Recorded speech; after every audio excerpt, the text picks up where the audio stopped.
கற்றுக் கொடுக்குறாங்க. தாராளமாக அங்கே போய் பாருங்க. பாருங்க ஃப்ரெண்ட்ஸ், இவ்வளோ வெங்காயம் உறிஞ்சிட்டு கண்ணில் தண்ணி வரல. பாவம், இந்த வெங்காயத்தை கேட்டு கேட்டு என் நிலமை புரியுது. ஆனால் மனுஷனுக்கும் கடவுளுக்கு தான் இன்னும் என் நிலமை புரியல. பாவம், இவ அழுது அழுது இவ கண்ணில் தண்ணி வத்திட்டுக்குது வரக்கூடாதுன்னு சொல்லிட்டு. இல்லை, நான் ஆல்ரெடி இதுக்கு முன்னாடி உரிச்சிக்கிறேன். ஆனால் கண்ணில் தண்ணி வரும். ஆனால் இன்னைக்கு தான் ஏன் கண்ணில் தண்ணி வரலன்னு எனக்கே புரியலையே. ஒருவேளை பேசிக்கினே உரிச்சா வராதோ அப்படிதான் நினைக்கிறேன் ஃப்ரெண்ட்ஸ். வாங்கோ பேசலாம். நீங்க எதனா கேள்வி கேளுங்க, நிச்சயமா பதில் சொல்றேன். ஹாய் ஹாய், வாங்கோ கேள்வி கேளுங்க, பதில் சொல்றேன்.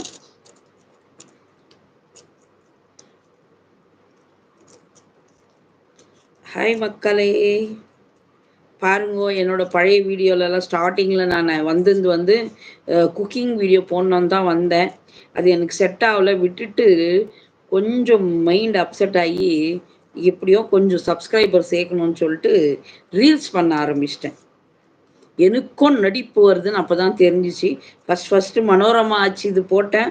அதுலேயே ஒன்னே எனக்கு ஃபஸ்ட்டு 1K 2K வந்திருந்து அந்த ரீல்ஸுக்கு தான். அது வந்தவுடனே குஷி ஆயிடுச்சு. உங்களுக்கே தெரியும், யூடியூப்பில் இருக்கிறவங்களுக்கு தெரியும் 1K எடுக்கணும்னா கூட எவ்வளோ கஷ்டம்னுட்டுன்னு. அது 1K வரவும் அப்படி ஒரு சந்தோஷம் எனக்கு. சரி, மனோரமா ஆட்சியோட ஆசீர்வாதம் எனக்கு இருக்குன்னு நினச்சி ரீல்ஸ் ஆரம்பித்தேன். இன்னி வரைக்கும் ரீல்ஸ் தான் போடுறேனே தவிர சப்ஸ்கிரைபர் யாருமே எனக்கு வந்த மாதிரி தெரில. என்னை பிடிக்கலையா என்னன்னு தெரில. அட்லீஸ்ட் உங்கள் வீட்டு பொண்ணாக நினச்சி பேசுகிறதுக்காச்சு உங்கள் வீட்டு பொண்ணை சப்ஸ்கிரைப் பண்ணிவிட்டு வாங்க. உங்களது ஒன்றும் போகிறதில்ல, சப்ஸ்கிரைப் பண்ணிங்கன்னா இதுதான் என் ரீல்ஸ் உடனே வரும் உங்களுக்கு, அவ்வளோதான், வேறு ஒன்றும் இல்லை. சப்ஸ்கிரைப் பண்ணிக்கோங்க, லைக் போடுங்க, ஷேர் பண்ணுங்க. உங்களுக்கு பிடிச்சிருந்தா பழைய வீடியோஸ் எல்லாம் பாருங்க. நல்லா சூப்பராக சமையலெல்லாம் போட்டுக்கிறேன் ஸ்டார்டிங்கில். அதை பார்த்துட்டு வேறவங்களுக்கு ஷேர் பண்ணுங்க. இந்த சமையல் செய்யுங்கோ, செஞ்சு தரும்போது ஒரு அன்பு பாசம் எல்லாம் செஞ்சால் நான் செஞ்சதோட நீங்கள் செய்யறது டேஸ்ட்டாக வரும். ஸ்பீடாக கடன்னு சமையல் பண்ணி பாருங்களேன், செம்ம டேஸ்ட்டாக வரும். நம்ம பார்த்து ஐயோ இது நல்லா செய்யணும் அது நல்லா செய்யணும்னு செஞ்சோன்னு வச்சுக்கோங்க, சத்தியமாக நல்லா வராது. ஸ்பீடாக ஏனோ தானோ எவனோ செத்தான்னு சொல்லிட்டு செஞ்சு பாருங்க, கொஞ்சம் நல்லா தான் வருது friends.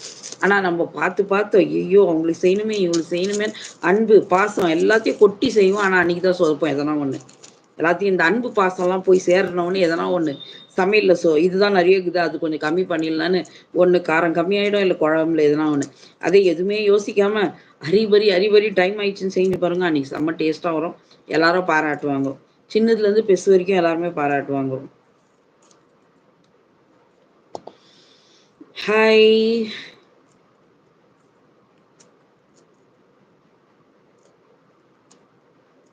Welcome to live chat. Kavitha லைவ்ல வந்துக்கிற, வாங்கோ.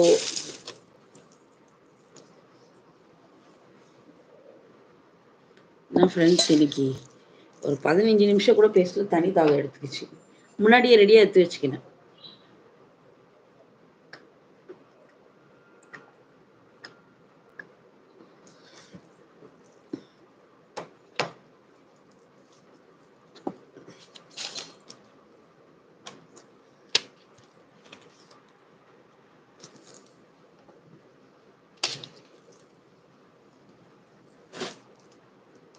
ஹாய், வாங்கோ. லைவ்ல இருக்கிறவங்க எதனா சேட் பண்ணுங்க. எனக்கு வரல, ஏன்னு தெரில. தயவுசெய்து இந்த லைவ் பார்க்குறவங்க யாராச்சும் எனக்கு ஹெல்ப் பண்ணுங்க. மெசேஜ் பண்ணுறாங்கன்னு லாஸ்ட்டில் வருது, ஆனால் எனக்கு இங்கே மெசேஜ் காமிக்க மாட்டேங்குது. தயவுசெய்து யாராச்சும் இந்த ஹெல்ப் மட்டும் பண்ணுங்க எனக்கு. லாஸ்ட் எண்டில் லைவ் முடிக்கும் போது இவ்வளோ மெசேஜ்னு காமிக்குது, 14-15 மெசேஜ் காமிக்குது. ஆனால் எனக்கு இங்கே ஒரு மெசேஜ் கூட வரல. அதனால தான் நான் பதில் சொல்ல முடியல. என்னை மன்னிச்சிடுங்க, யாருன்னா திட்டாதீங்க தயவுசெய்து. எனக்கு இங்கே மெசேஜ் வர மாட்டேங்குது. யாராச்சும் முடிஞ்சா தெரிஞ்சவங்க ஹெல்ப் பண்ணுங்க, என்ன பண்ணணும்னு சொல்லிட்டு. நான் என்ன பண்ணாது தொட்டு, ஆனால் இங்கே மட்டும் வெல்கம் டு லைவ் சேட் அப்படின்னு வருது, ஆனால் வரல எனக்கு எதுவுமே. அதனால தான் எனக்கு. ஆனால் லாஸ்ட் எண்டில் நான் பார்த்தேன்னா எனக்கு இது வருது,